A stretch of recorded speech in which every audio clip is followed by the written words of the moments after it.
सुस्वागतम सुस्वागतम सुस्वागतम। मौजे खामगाव येथील जिल्हा परिषद प्राथमिक डिजिटल शाळा आपले सहर्ष स्वागत करीत आहे।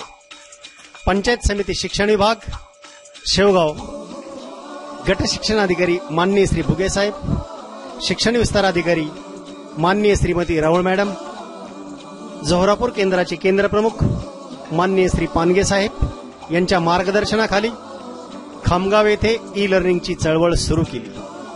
त्यासाठी आमच्या गावातील समाज कल्याण समितीचे माजी सभापती माननीय श्री शाहूराव घुटे सर व गावातील सर्व जाती धर्मांना बरोबर घेऊन चालणारे सामाजिक कार्यकर्ते श्री बाबूलाल भाई पटेल या दोघांनी आमच्या दोन्ही शाळेसाठी उन्हाळ्याच्या सुट्टीपासून आमच्या शाळेतील गोर गरीब दीन दलितांच्या मुलांच्या शिक्षणासाठी, शैक्षणिक दर्जा वाढविण्यासाठी जीवाचे रान करून आपली शाळा डिजिटल करण्यासाठी आमच्या पाठीशी खंबीरपणे उभे राहून भरीव मदत करण्यासाठी रात्रीचा दिवस केला। शाळा ही गावाचा अभिमान असते।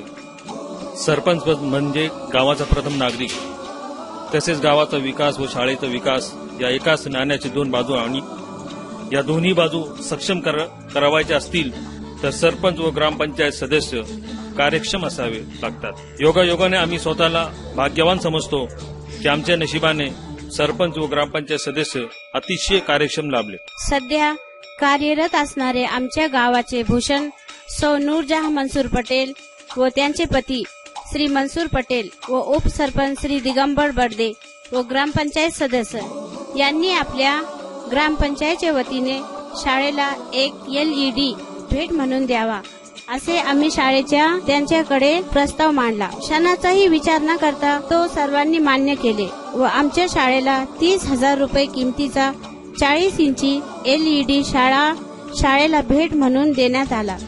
त्यामुळे आम्ही सरपंच, उपसरपंच व ग्रामपंचायत सदस्य, ग्राम विकास अधिकारी श्री डेंगळे साहेब यां सर्वांचे, शिक्षकांचे व विद्यार्थ्यांचे वतीने हार्दिक आभार।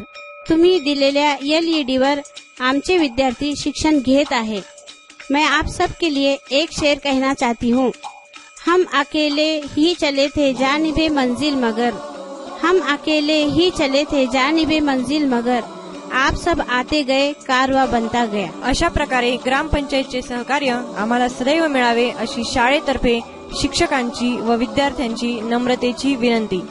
धन्यवाद। निर्मिती जिल्हा परिषद प्राथमिक डिजिटल स्कूल खामगाव, मराठी उर्दू, तालुका शेवगाव, जिल्हा अहमदनगर। धन्यवाद।